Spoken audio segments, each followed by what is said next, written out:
Wagwan, how you there? What's good? And you know who this is, baby.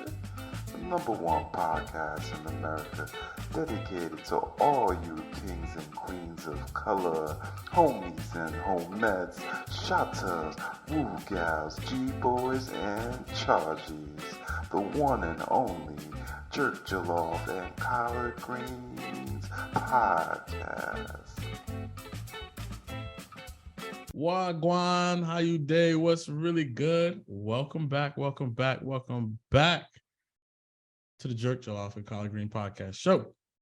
All right, so today we got a fun kind of topic to talk about today. I know we've covered a lot of things in regards to, self-help, relationship. Well, today we're going to be talking about forgiving and forgetting. Yes, sometimes you need to forget and forgive, or maybe not in that order.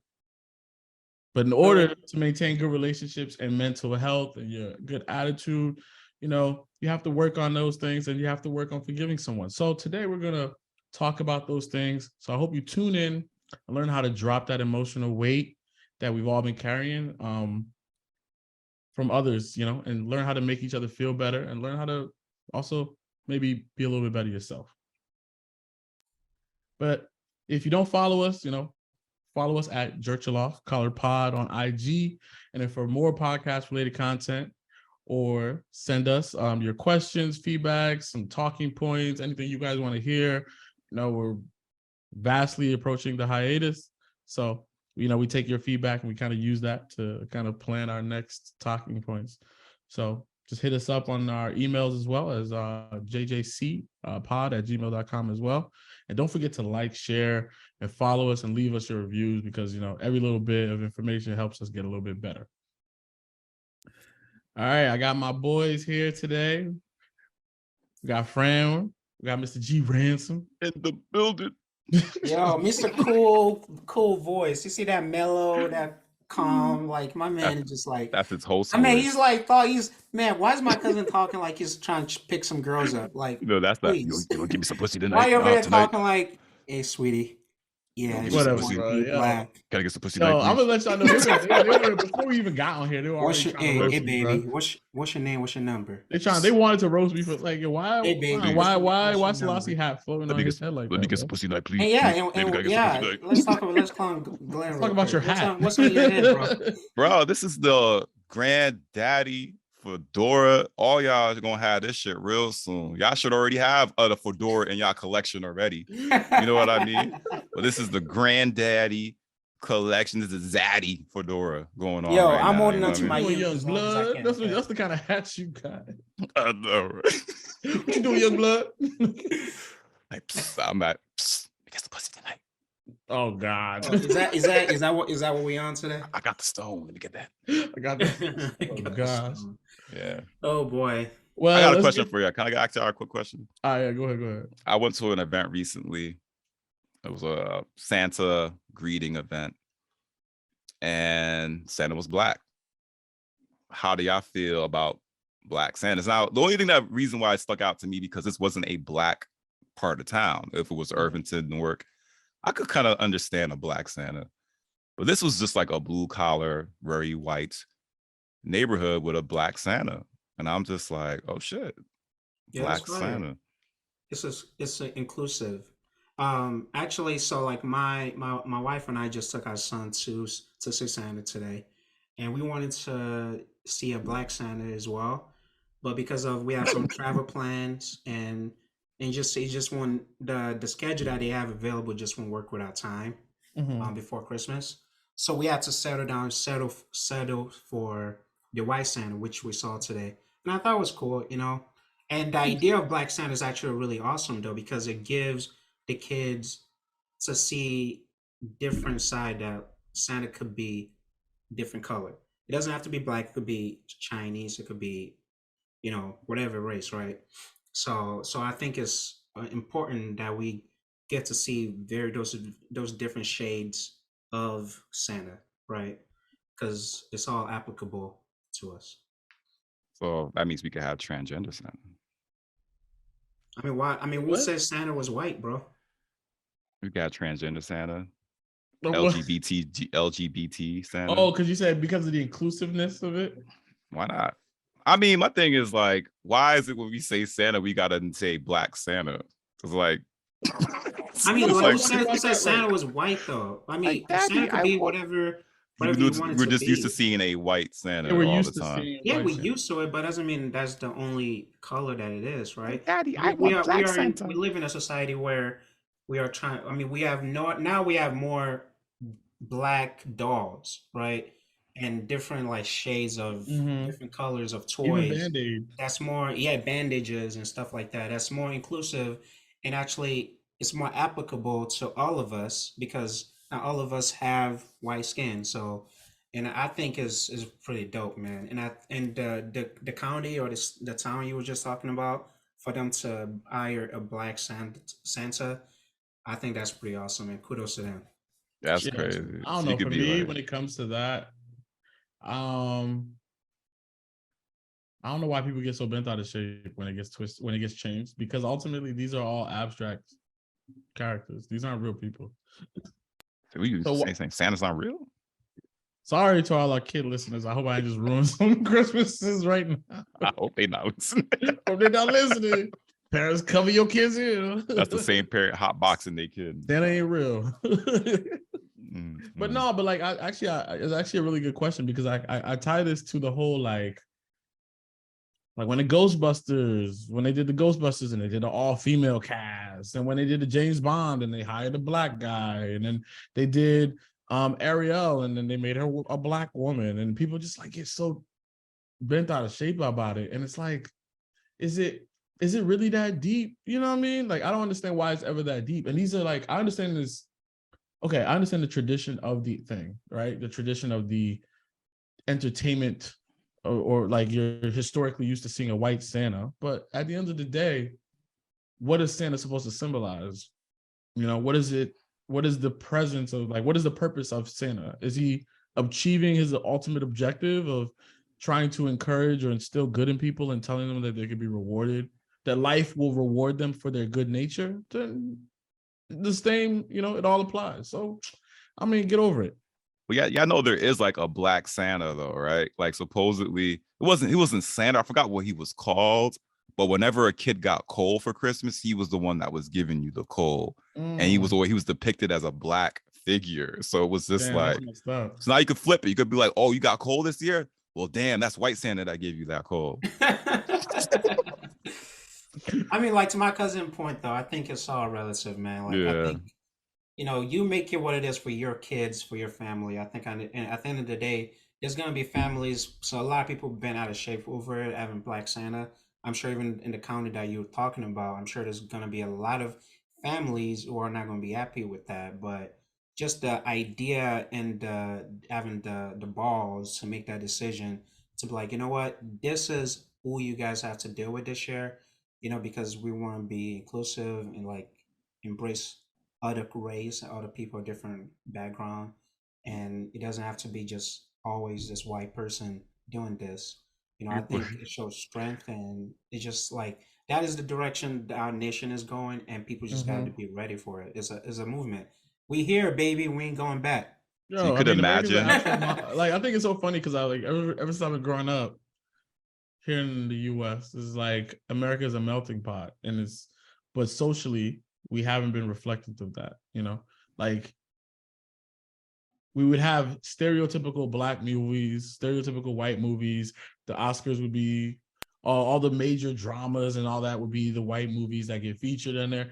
And they would only have all white casts. Now the casts are being mixed up. Now the stories are being mixed up. Now they're showing it from different angles. And the whole point of these movies and things like that is to help us kind of see the world in a different place. And then also, at least for the more imaginative PG ones, is to help these kids be imaginative, help them kind of think beyond themselves of what the world could be, like Back to the Future. All this kind of like some of that technology, yes, we still can't go back in time, but we have a better understanding of what time is. And the person that's, emphatically researching that is probably a huge Back to the Future fan.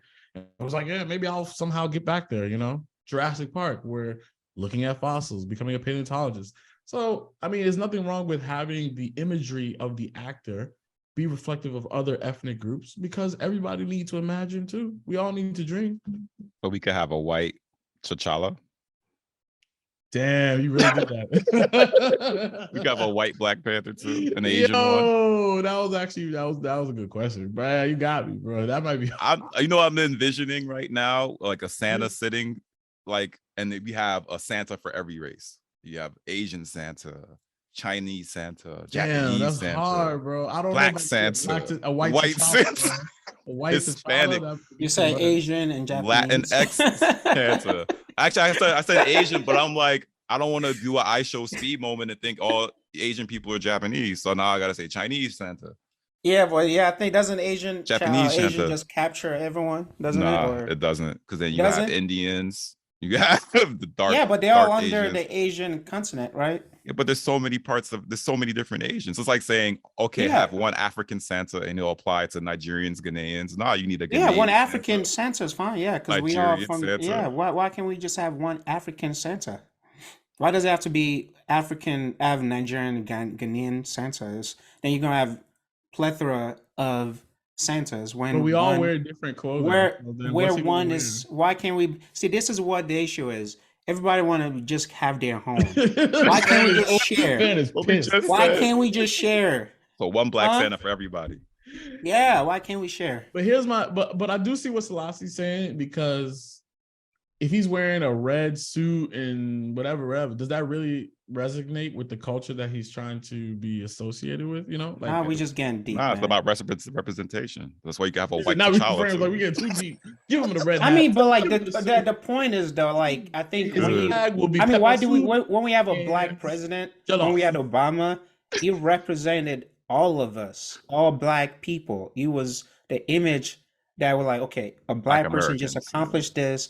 We all can do it, right? I don't think, now we need a Nigerian president, or we need a Ghanaian president, we need a Jamaican president. No, we don't. I mean, it'd be great if we all, like, over time down the line, we all can accomplish it, but I don't think it's required. I think sometimes just having a key representation of, okay, this person represent this group, then, because there's so many of us, man, we can't have. Let me hit you with this question, bro. Let's say if all Nigerians had to say that Ghanaians made the best jollof and eat only Ghanaian jollof, would you be down with that? Who's making the decision? That's fine. But it depends who does. This is a one jollof to represent everybody. To represent the entire African, represent all of Africa. Yes, that's the only jollof and the best jollof. That's fair, and that could happen. But I think the only way that could happen is we have to go through the proper selection process within our nation, because you can't just, like, somebody got to make the decision. It don't matter. It came from Africa. Like, let's keep it real. From Africa. Let's keep it real. Every decision has to go through a process. Like anything in this world, as a process, somebody's making that decision, because for you to make that decision, everyone has to come to the table. There's a proper process. If Ghanaian jollof is the one that's selected from that due process, then that is what it is. Like, that's the thing. I don't know. I don't know if I necessarily agree with that, because now we're on a super tangent. But let's bring it back home. But I think just real quick, just to point out, the reason why I don't think that necessarily will work is because, and we need to make a distinction between things that have like a cultural component to it. So, like, for instance, even in your example of Black Panther with T'Challa, the whole point of that character is to give emphasis to African culture and create an African superhero. Now, if they're white, the narrative of the story needs to be changed. South African Black Panther. You know what? And to be honest, I wouldn't have an issue with that. It's so funny, because the only reason I had an issue initially with it is because of the African component. But if the story is changed somehow, that it gives, it ends up having a little white boy or a little white girl in it, so be it. I mean, even I ain't gonna spoil the movie for nobody, so don't do it. I haven't watched it yet. That was close. You almost got me. All the spoilers. I would like Rich over. through the screen and just like, ah! No, but seriously though, but I think it's important to like, yes, just change the story up. And I think that's perfectly fine to do so. But all right. So as we kind of now jump into our overall topic, how to forgive, how to forget.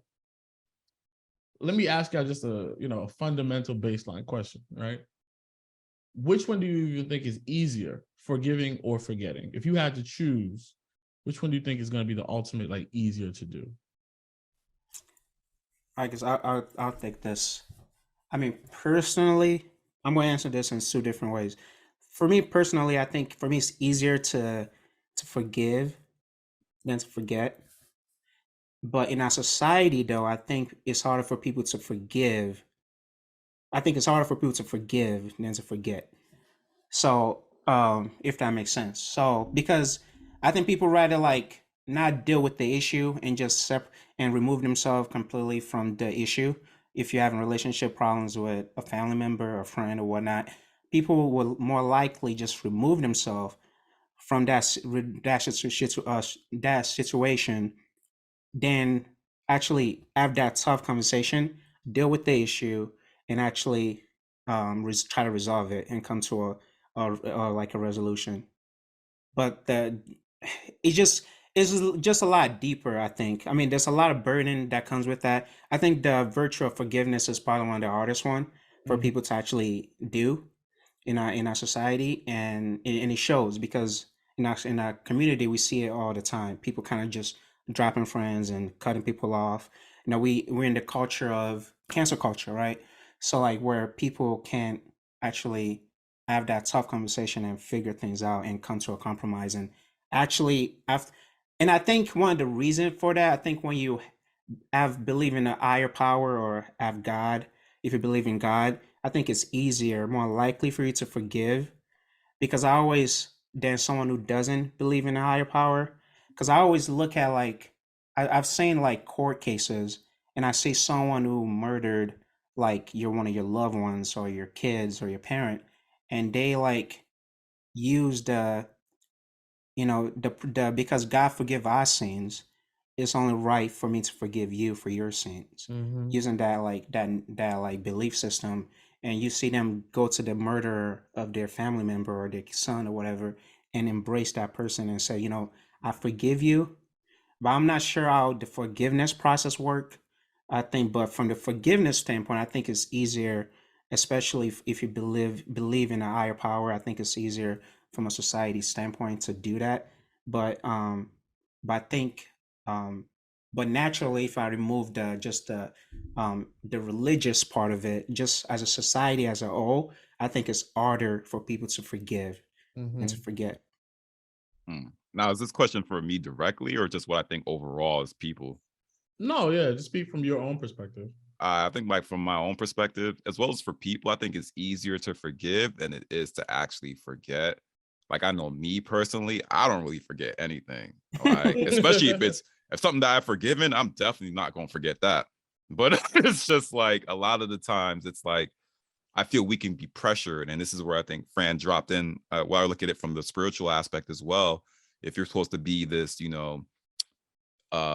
perfect Christian, if you're supposed to be this God-fearing Christian, then yeah, the art of forgiveness is in your toolbox, right? So you're expected to be like a pushover almost, where it's just like, oh yeah, you hit me, it's all good, you did me wrong, oh okay, it's all good, I forgive you, God forgives you, all that and everything's all jazz. But and like in context, I feel like if it's a disingenuous forgiving, then what's the point in even saying that you forgive? I'd rather you just keep it 100 with me and be like, yo, you did me wrong. I'm gonna need some time to process this. Like, that's how we know who to mess with, who not to mess with half the time. You know what I mean? Like, I feel like there are some things that should not be forgiven.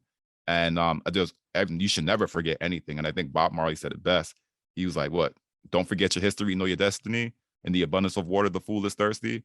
Like, bro, in that context, like, there's a lot of things you should not forget. Not saying let them haunt you every day and impact all your decisions, but I think it's important, especially from historical context, not even just like, okay, with us, slavery and whatnot. Nah, even with our relationships with the people that we have and know, that's history too. And always, look at how they act, what they do, what you've done, what they've done, how you act, how they act.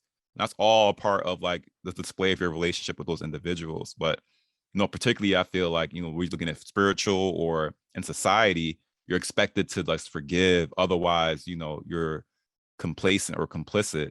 And but that also depends on who we're talking about here too.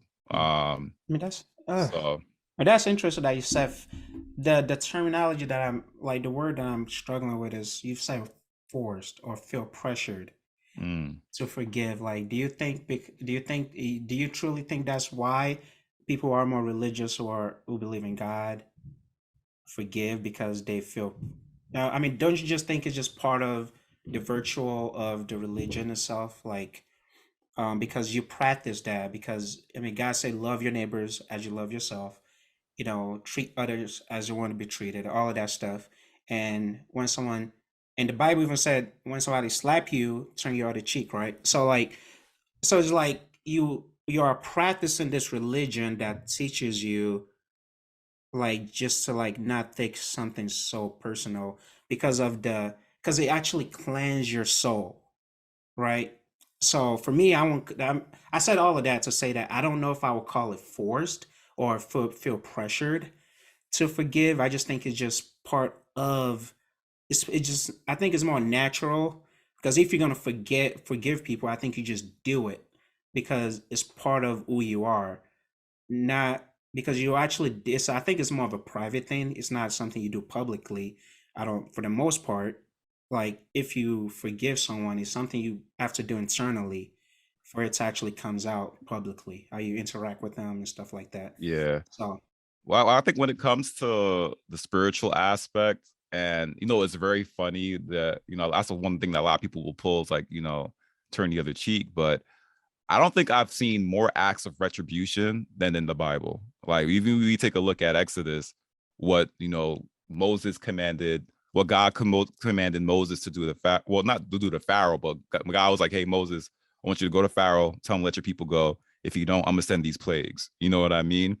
And then that's what he did. He killed firstborns.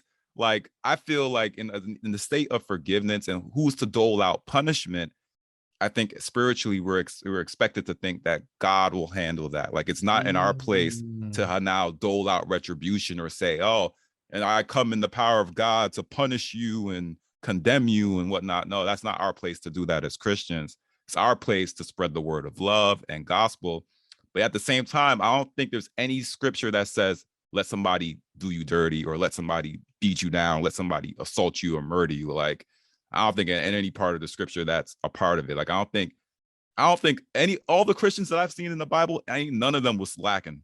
You know what I mean? I don't see any chumps in the Bible, and that's because they had the power of God on their side. But I think it's the idea of being caught up in retribution and doling out punishment and striking those that struck you. Like that's not up to us to determine who should be punished and what punishment they should be followed. But even though there is scripture on social not legislation, but legal matters, there are respect for laws and commands. Like that's why we have the commandments in the first place, to kind of avoid these situations. And there is scripture that covers how to follow these laws and whatnot as well. So it's more than turning the cheek. But yeah, I think you talk about it. I think we've actually kind of drilled it to a very important point, is the reliance or the confidence that at some point justice will be served. So even as we kind of talked about it from a religious perspective, you presented, Selassie, that, forgive the person, and then, your higher power, whoever you believe in, like they're the ones that's going to ultimately take that action on your behalf to get you that retribution. So you'll kind of be either absolved of any guilt associated with you taking any form of justice in your own hands, let God, depending on I think most religions are kind of somewhat aligned, but I could also be mistaken. So if anybody else is of another religion, I apologize if I'm misquoting, but I do think most religions have that some form of faith in the higher power that will ultimately take that action on their behalf. So even for those that are not necessarily believers, that maybe, and this is an assumption here, that do tend to align with more of a forgiveness mindset, they're relying on the judicial system to ensure that, justice is served. So if there is no form of justice, now the question is, which we won't necessarily need to dive into here, but I think if there's no form of justice, or if there's no belief around justice being served, how easy will it be to forgive in those situations? Because if you're not thinking that, hey, God's going to take care of this on my behalf, or the judicial system is going to take care of this to make sure this person serves the appropriate punishment, are you going to forgive that easily? I don't know.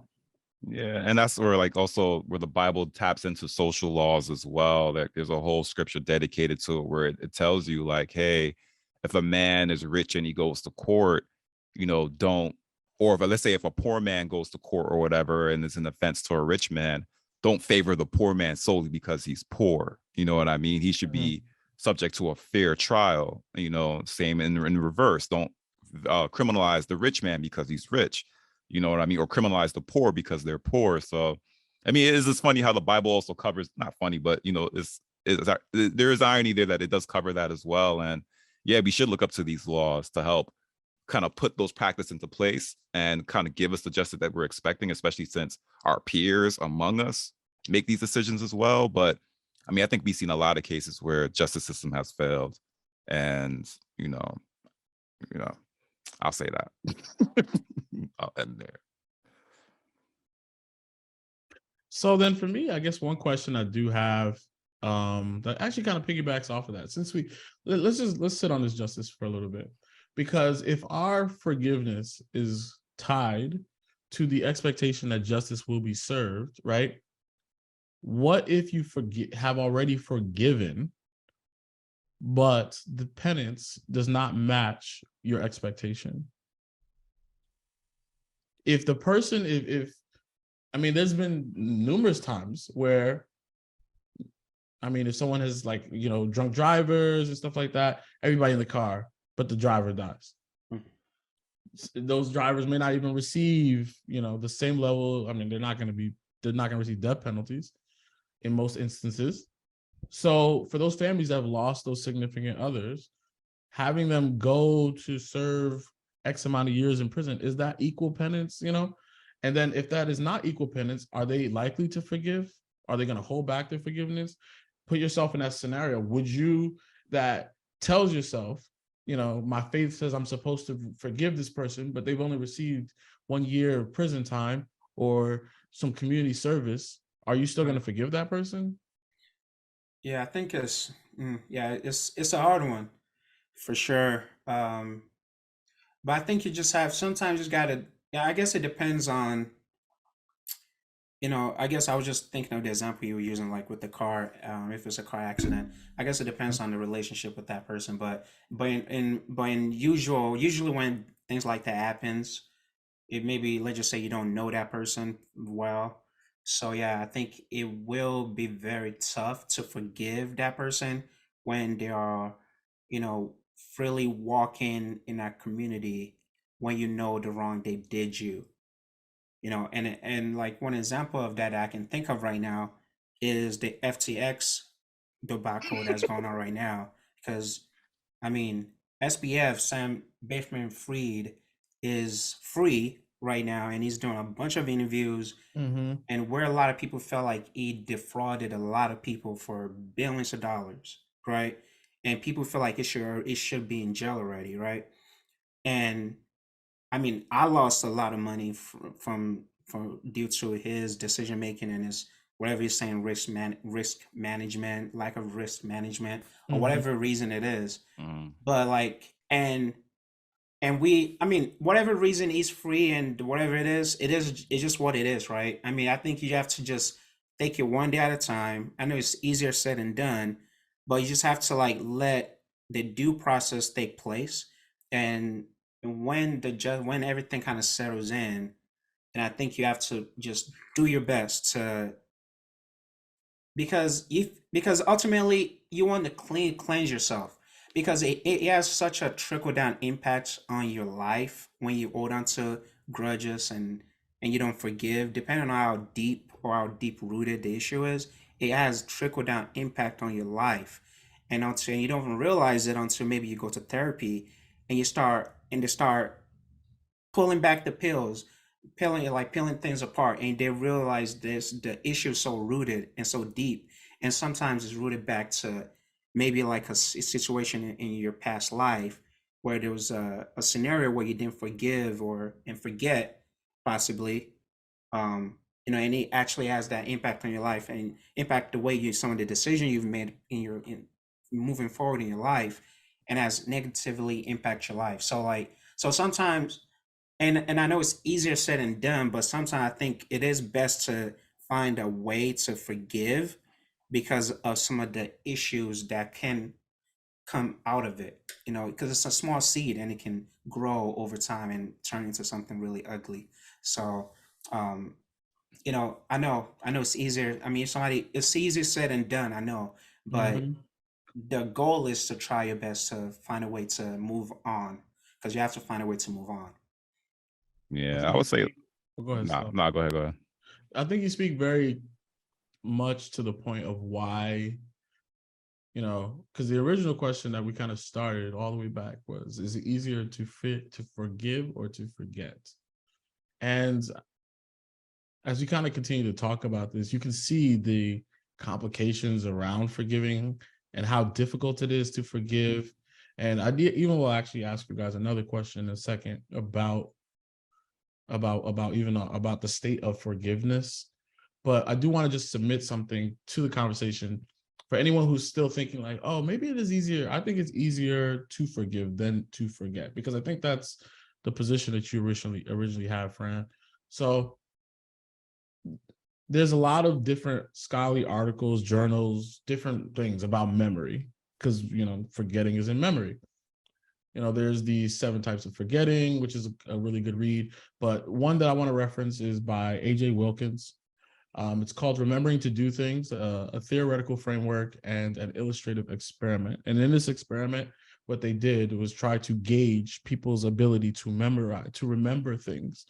And they even tried to tie things. So there's 2 parts of the experiment where they just gave them regular things to remember, and then they gave them things that were emotionally charged. Not to dive into the whole experiment, right? But the things that were emotionally charged were a lot easier to remember. And that tends to tie to what forgiving is. Because when someone has wronged you or done something to wrong you, now you have an emotional component that is tied to that memory, right? So there's this thing called the forgetting curve. The average person, 50% of people will forget things within 24 hours of it ever occurring. 70% of people within a week, and then after that week, 90% of people have already forgotten it. That is just a typical, just baseline memory, right? Now, if you would tie an emotional component to that, like even if you're not thinking about like maybe I borrowed your weed whacker or let me borrow a cup of sugar. And remember that one time that I asked for a cup of sugar or borrow some tools, and then you're not thinking about it that one time, and then I knock on your door and I ask you, hey, can I borrow some tools? Nah, bro. Where my weed whacker at, bro? You playing games. Where is that junk from like 2 weeks ago? You didn't forget. I mean, you did kind of forget this situation, but the emotions of that situation come fluttering back of like, hey, I don't forgive that person. You know what I mean? Mm-hmm. So tying all the way back to whether forgiving or forgetting, for me, I stand on the position that forgiving is way, way harder, and it lasts much, much longer, because even if the memory is not currently with you, something will trigger that memory to come back. And you will remember how much you have a disdain for that person, situation, etc. Right? So one thing, let me ask you this then. If you still stand on the position of forgiving is easier, or even on the position of forgiving in general, right? And we talked about, the judicial system or justice being tied into it. Once you've forgiven someone, do they stay forgiven? Have you guys ever been in a situation where you've forgiven someone and then you had to did a little oopsie and kind of, let me get that back. Let me get that forgiveness back. Unforgive them. I look at it as I forgave you the last time, but you done did it again. Now I got to forgive you again.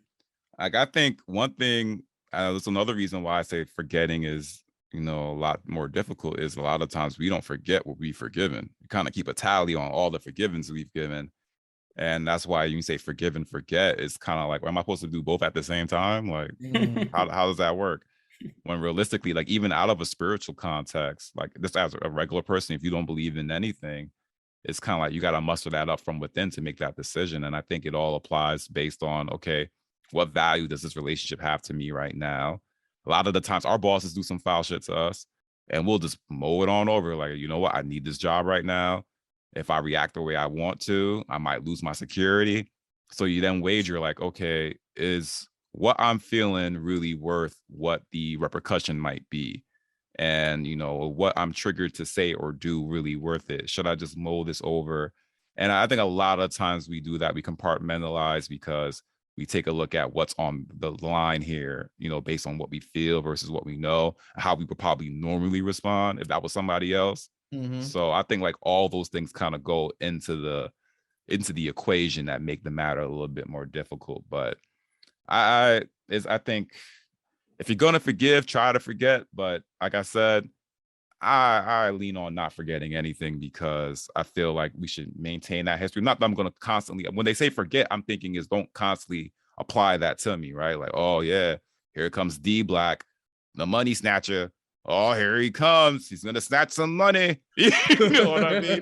Hide your money, y'all. He's gonna snatch it. You know what I mean? But it's just like, my brim keeps falling off.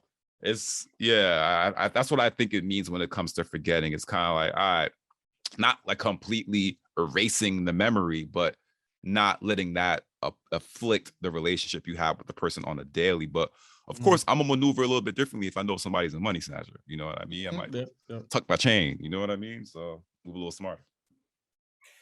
Yeah, man. I mean, definitely it's not easy to forgive. I mean, to forget because, like, I mean, that's why I said it's harder to forget because it's easier to forgive for me than to forget. Because one, I don't like you said, your stat really like kind of says what I kind of like what I was thinking because for me, like I don't really even be thinking about the stuff anymore. I don't hold on to whatever that issue is, so I'm already like move on to the next thing.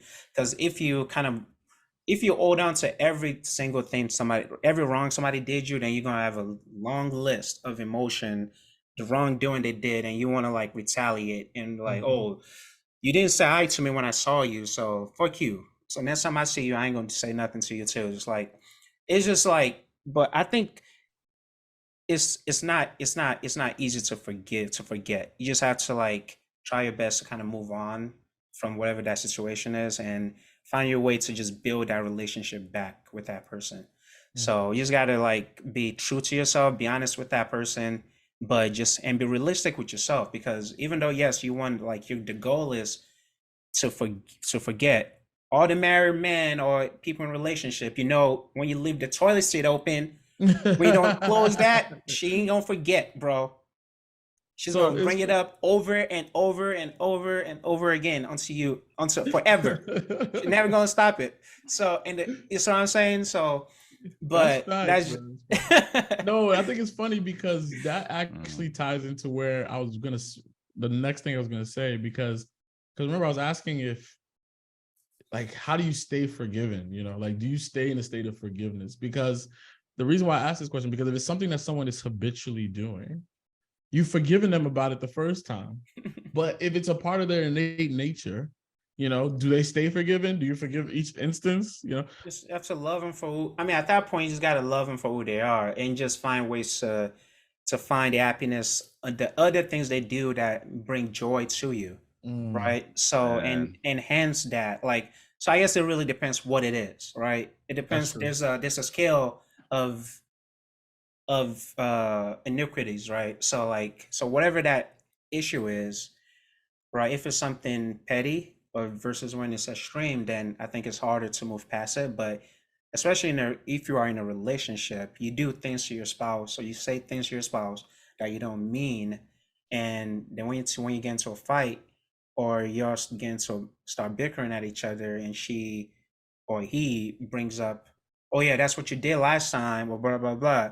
And so it's like, but for you to like grow your relationship though, you want to able to actually forgive and forget those situation, because you want to keep moving on to like build your relationship to be as strong as possible, right? So for me, I think it's really that is the goal. Like regardless of if they keep doing it, you have to find the good in that person that brings you joy, like I said, depending on what the issue is, and find and enhance the good that they do, so try to overshadow some of the negatives and the things that you always get pissed off that they do. Yeah, I with guess that. one thing I would also add too for the really egregious things, or even anything for the matter that bothers you. Who said forgiveness had to look one way? Who said forgiveness necessarily mean that I have to, piece it up with you? Forgiveness can be like, you know what? I accept you for who you are, but I'm out. You know what I mean? That's a good You know point. what I mean? It's just like, I think at the end of the day, it's important to prioritize the well-being of self and the people that matter to you most. And if you're a victim to a repeat offender, I think it's very foolish to kind of subject yourself to these repeat offenses. At some point you realize, okay, this person is just someone that is violent, this person is someone that is abusive, but I'm not going to say, oh well, you know what, they cook really good. You know what I mean? Like at that point it's kind of That's like not what I'm saying, by well, the way, ladies, yeah, you put it down real fellas. good. Like I So said, enhance, so you have to measure the scale yeah, of iniquities, it. If it's iniquities. like that, yeah, definitely bounce, please. Yeah, definitely not For saying that's what sure. you were saying, but I'm just putting it out there because somebody could be thinking like, he put it down good, but he goes upside my head all the time. So some people could interpret it that way, but I'm just here to tell you, don't be a victim of repeat offenses. Like forgiveness does not necessarily mean we shake hands and we're buddy buddy again. It can mean I gotta part ways. That's a You're my good point. brother, I love you, but I gotta part ways. Yeah, but like one thing also kind of built to say to that though, also like, sometimes when people show you who they are and you forgive them, and I know one of the hardest parts for ideally you're supposed to forget, right? And go back to square one, but in reality, that's not really what really happens sometimes. Sometimes it just shows you like, okay, I thought our relationship was this, but now that you show me what your true color is, this is what box I'm gonna put you in, right? It just like makes you evaluate some relationship that you have with people. Like, oh yeah, I put you as my one ace, right? You're my one, my day one, but then I fuck you over on one thing. Then be like, you know what? I still love you as a friend. I got nothing against you, but I know like, okay, when I need something, I'm dying. You will not be my first person that I go to, because you show me in the past that you're not the person that can really trust like that. But Mhm. and I know it kind of like, it doesn't mean you didn't forgive and forget, right? But sometimes people just show you and you just have to like reshuffle things, right? And reclassify people in the place that they actually belong and where they should be at. I think this is actually really important too, because as we keep talking about, forgiveness, one thing that has kind of come out of it is that just because you forgive somebody, the consequence doesn't mean that you go back to the way things were. It Right. doesn't. A forgiveness does not equate to a restored relationship. Forgiveness means you've forgiven, and you know, and I think, and I even dare say that forgiveness is probably more for self than it is for the person you're forgiving, For Mhm. sure. because it helps you serve yourself by removing that weight from yourself, not bearing that on yourself, not holding yourself accountable for the emotions that tied to that plight, and just moving on into whatever is next, whether it is with that, whether it is with that person or not with that person, and it can be many many facets, companies, etc., other individuals, that guy that flipped you off on the Yeah, highway your boss. and sped off your boss that won't give you that damn raise even though Fuck you. Where's my reports? or you're overqualified. So I will say that it's probably more of a self-health kind of perspective to be in a state of forgiveness. Now, I think I mean, now to tie it all to the forgetting part, I think that the forgetting is where things can be kind of dangerous. I actually don't necessarily align with too much with the forgetting part. The reason why is because there's a lot of lessons to be learned from every instance, good or bad. There's pros and cons of everything. And of course, we want to always kind of push our lives toward the most desirable outcome, but forgetting the negatives of the past, forgetting, not to try to dive into American history, but there's some negatives that we don't want to be taught, that people don't want it taught in schools, because we don't need the kids knowing this. Yeah. But that makes no sense, because those things are part of our culture that we did wrong. So that way, if they're aware of those things, they know not to do those in the future. Tangent. Not trying to, talk about it's that. appropriate. Yeah, it's appropriate. No. Yeah, but anyway, so let me just ask this, and this is probably going to be one of our last kind of closing dissections here. As we talk about forgiveness, we've always been talking about it in the frame of the other person, like giving that forgiveness to that person. So I actually have two questions, and then we'll probably close out with this. If you have wronged someone or done some wrong to someone, do you feel like you're entitled to their forgiveness? Maybe it's the first time you've ever done something wrong to them. First time you ever hurt someone. First time you left the toilet seat up. Are you entitled to forgiveness? Are we entitled to forgiveness? Man, I think we've all heard that. I only did it one time, baby. Come on. But just once. But nah, I don't think anyone's entitled. Like I said, yeah, we could say we're entitled to it. Yeah, I would say we can say it, because we don't know what that forgiveness is gonna look like. She may end up burning you in return. You meant to get something taken from you, and next you call it a spade or even. She'll say, you know what, I forgive you, but I can't be with you. So it's like, yeah, we can say we're entitled. That doesn't necessarily mean it's gonna look the way we expect it to. So yeah, we can definitely say we're entitled to it, but we don't know what the outcome's gonna be. Yeah, I think our ego once feel like we are entitled to it, but in reality, we are not entitled to anyone's forgiveness. Just like I have the right to make a decision if I want to forgive you, you also have that right to make that decision as well. But ultimately, I think as a person, if you wrong someone, I think is right. It's important that you do the best you can to try and rewrite your wrong, but don't hold yourself hostage to their approval and their forgiveness. And life move on. Just know, like, things happens. As long as you clear your soul and you pour that love back to them, regardless of whatever action that you made in the past. But don't let their decision impact you moving on and living your life, because there's so much to live for, and you don't want to hold on to that burden of, oh my God, like this person is not forgiving me. I can't live on, because some people, like, we give people so much power over our well-being that we shouldn't do that. That's the wrong way to process that, I think. So but yeah, I mean, to answer your question, cuz no, we are not entitled to their forgiveness, but I think but hopefully they can forgive, because it's for their sake, right? It's not for your sake. They should do it for themselves, forgive you for whatever wrongdoing you did, so they can move on and doesn't have impact their life or in whatever ways. But it doesn't, like Glenn said, and we have been saying, doesn't have to mean that you restore your relationship to the way it was before. So you can still love them from distant, right? So yeah. And I think that's awesome that you mentioned, because even if they do forgive you, it may not go the way you want afterwards, right? And some people may hold that forgiveness over your head.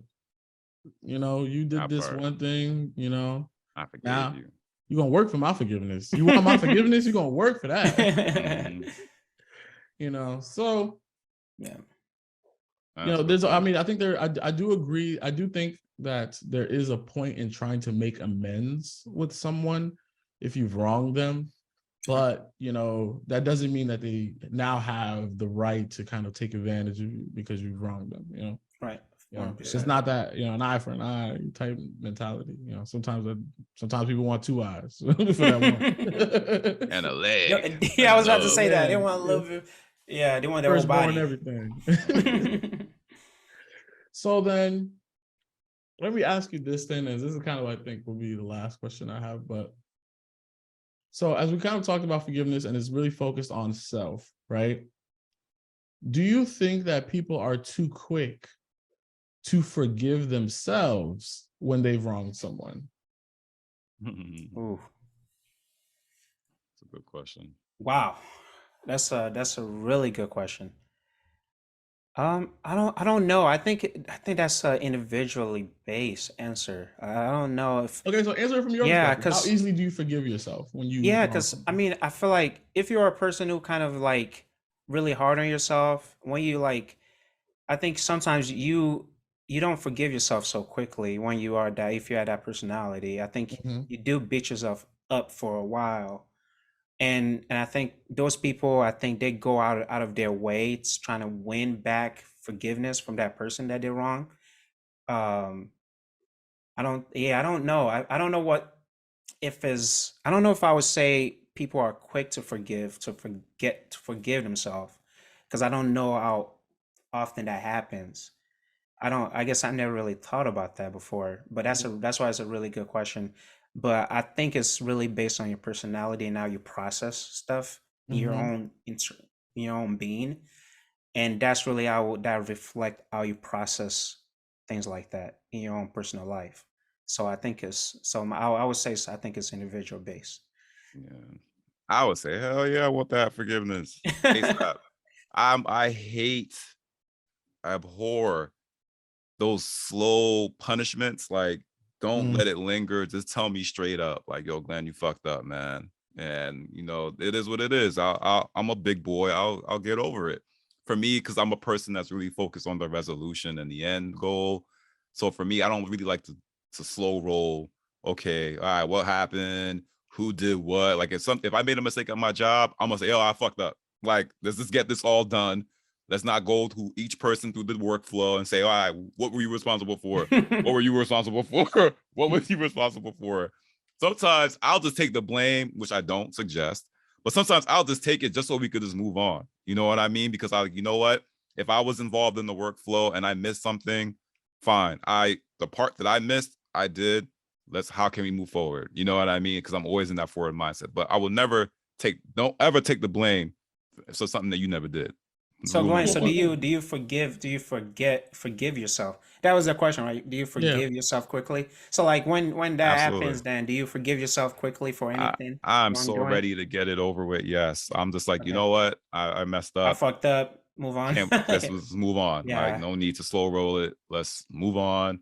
I already know it's not gonna happen again. I'll try my best to not make it happen again. Mhm. But Yeah. apart from that, I just try to not to put myself in that situation in the first place. But sometimes shit happens, especially when you're involved with groups. And it's just like, you know what?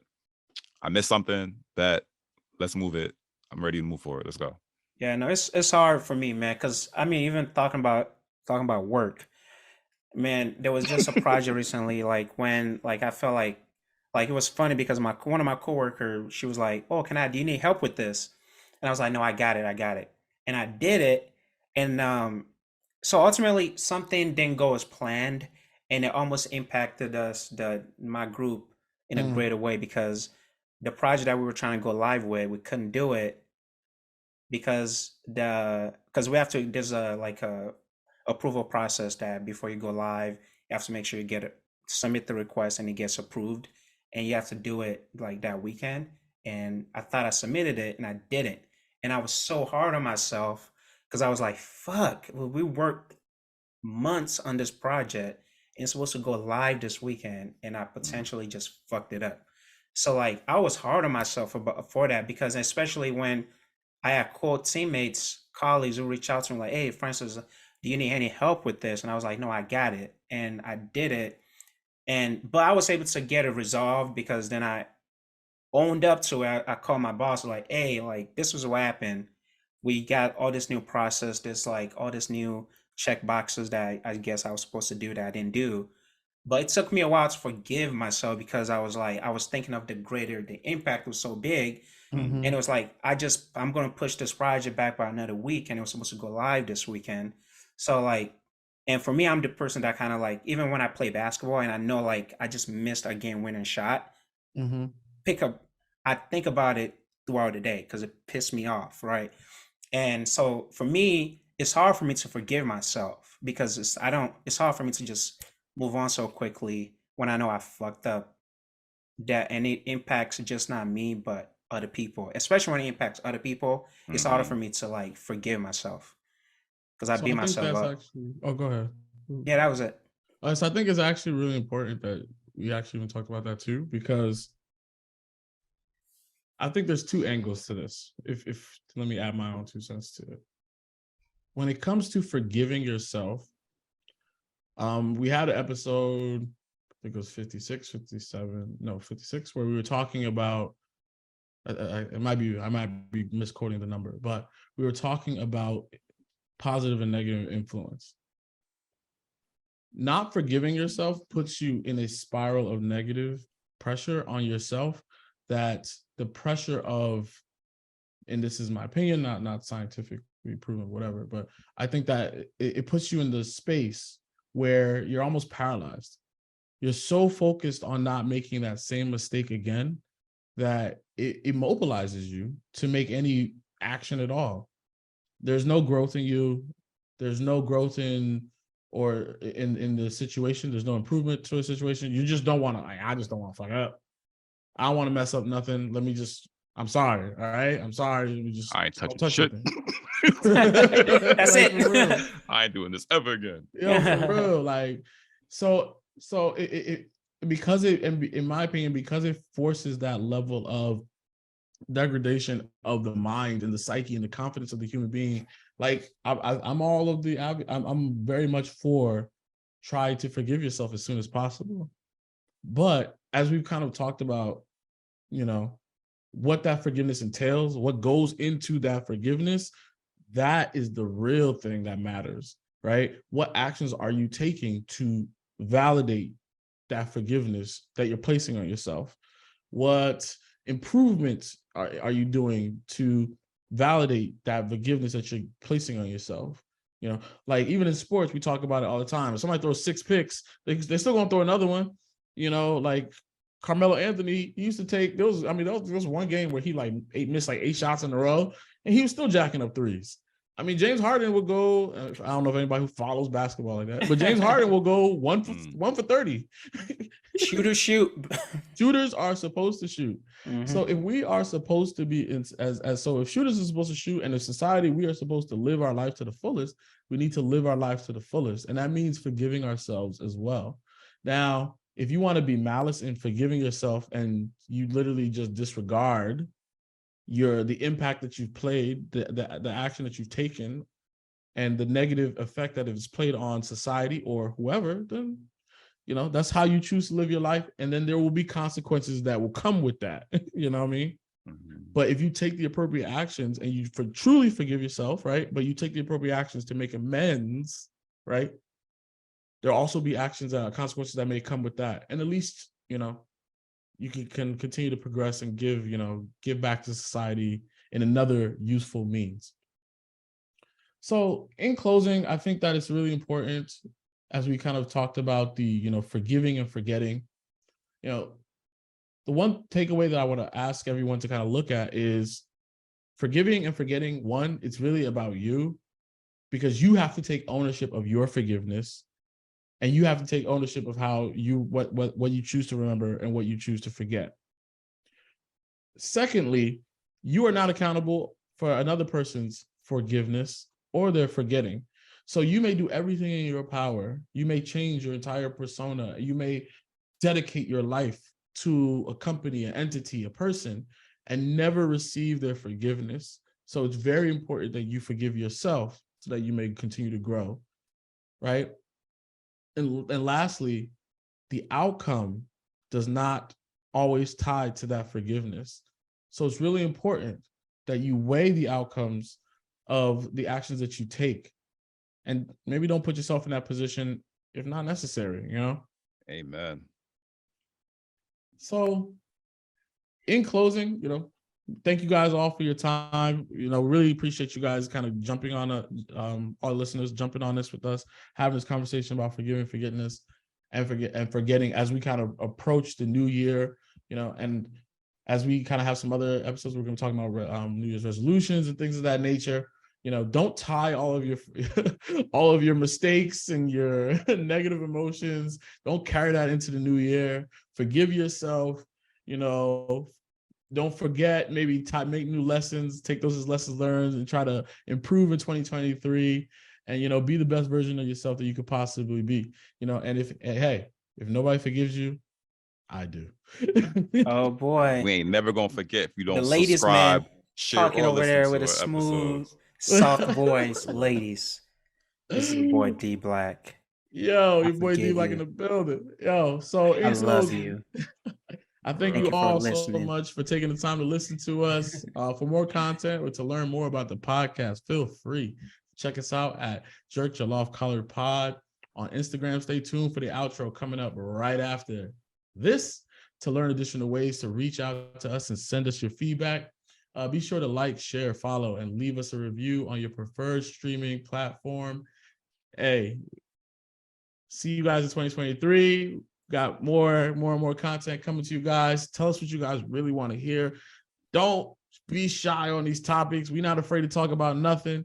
We ain't scared of nothing. So give us your true, genuine feedback and let us grow from there. So That's way what he said. we can forgive and forget ourselves. We can forgive and not forget, those lessons. So what do you jerk off to? That's what I was talking about. oh my gosh. What? And forgive our boy D cut that Ransom. I lost my breath again. Great. But I will not forget. So my lesson will be to his mic. Chunky. Cut that part off, please. All right. Well, thanks everybody. Have a good one. Peace. Love y'all. Peace out. Wagwan, are you there? What's good? It's your homie G with the Jerk Jollof and Collard Greens podcast, extending a major thank you on behalf of the team for checking out this episode. Love what you heard? Leave us a review on your podcast streaming platform. And don't forget, don't be selfish. Share this with your friends. Looking to get more podcast-related info, major announcements, discussion questions, follow us at Jerk Jollof Collar Pod on Instagram and Facebook. Questions for the channel or any member of the team can be directed to jjcpod@gmail.com. Once again, thank you for getting your weekly dose of culture here with us. And on behalf of the team, thank you. Stay healthy, wealthy, blessed, and safe out there, y'all. Until next time, peace.